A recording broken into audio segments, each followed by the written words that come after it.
Hey guys, welcome back to another episode here of Busch Gardens. Today I'm going to be focusing on a new part of the park, so moving away on from the Russian area. Stick around, let's roll the intro. So as I just said, I'm going to be doing a new little area here. This is going to be like a transition area. I'm going to lead a path from the bottom of the Egyptian area up into a new area which I shall start constructing in the next few weeks. To show you, but I wanted to do like a kind of a big food court area with some seating, some buildings where you could go in and sit down and have like a little kind of wilderness kind of feel to it, with a path that kind of runs up and through this kind of nice kind of area that's going to have some plants and some rocks, that kind of thing, and it's going to be a waterfall kind of feature. So I guess today I'm focusing more on kind of scenery and making some stuff look pretty. So I'm not going to be building any roller coasters or rides today. So I'm just going to go in now here, as you can see, and I've laid out the kind of structure for both these buildings that I want to do, and I'm just copying over the exact same style which I've done from the main plaza area. I thought it'd be nice to kind of continue the same style across with the buildings, so you can see that these are just kind of neutral areas and they don't fall into one of the themes that I've been doing for each of the different kind of areas around the world. So I thought this was like a perfect area to put these buildings. This is where kind of the lake in the middle of the park kind of comes in, and I thought it'd be nice to have this kind of restaurant setting on the side of the water there with a little pier, and do some nice kind of warm lighting around this area. And also I thought it'd be quite nice to have the roller coaster there in the background, so people that are chilling there can still kind of see some of the thrills in the park. But this building to me was inspired a little bit by the big building in Busch Gardens, Tampa Bay, which is when you come in, and there's like a theatre in the park, and just by that theatre, I think it's in like the Moroccan area maybe, I'm not 100% sure. There's this big kind of food court area where you can buy different various foods and sit down, so I kind of wanted to have that kind of feel with this area here. So with buildings, I always kind of do it in the same kind of way. I always lay down some pieces, some just basic wall pieces in a shape, and then I kind of take it from there. I did try other ways, like you saw in one of the Plaza episodes, where I kind of started with the roof. But generally, when I do these kind of buildings, or any building, I do start with the kind of like a kind of blueprint, so to say. Like I lay out the walls on the floor, kind of get like a general idea for a shape, and then I take it from there. And sometimes I remove bits or add bits onto it, but as long as I have that kind of basic shape laid down, and I work off that, and I feel like it really helps me with buildings. It makes it a little bit easier, and I don't ever really have a picture of a building in my head that I'm gonna do. I just kind of lay down walls and take it from there, and I just kind of try and make bits stick out, maybe make bits a little bit more different. I try and avoid having completely square buildings, and just kind of had little bits that jut out, or just have little bits that are slightly higher than others. And that's kind of how I do my buildings, to be honest. I don't really go in with like a lot of technique or method. I just wing it, see what looks best, add and subtract, and take it from there. And I don't really do colouring until when I finish the building normally, but as I've kind of copied these pieces over from the plaza area, they're all kind of coloured for me already, so I have an idea of the colour theme that I'm going for. Like I said, I want these buildings to match in with the ones from the front of the park, so I'm just kind of using the picker tool there to go over to those buildings and just kind of select the pieces that I need, which actually makes building a lot quicker sometimes.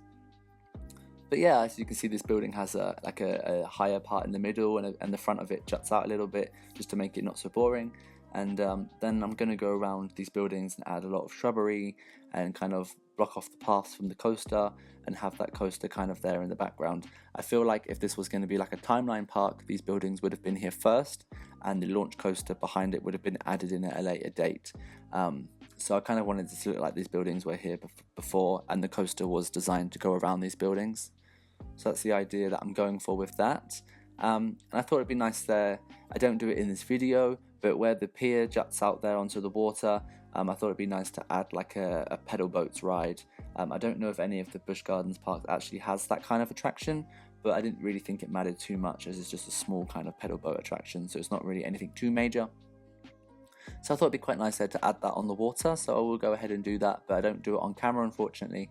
But in the screenshots at the end of this video, you'll see me put in some screenshots, sorry, where the boats are, and I've also added in a nighttime shot as well, so you can see what it looks like in the dark.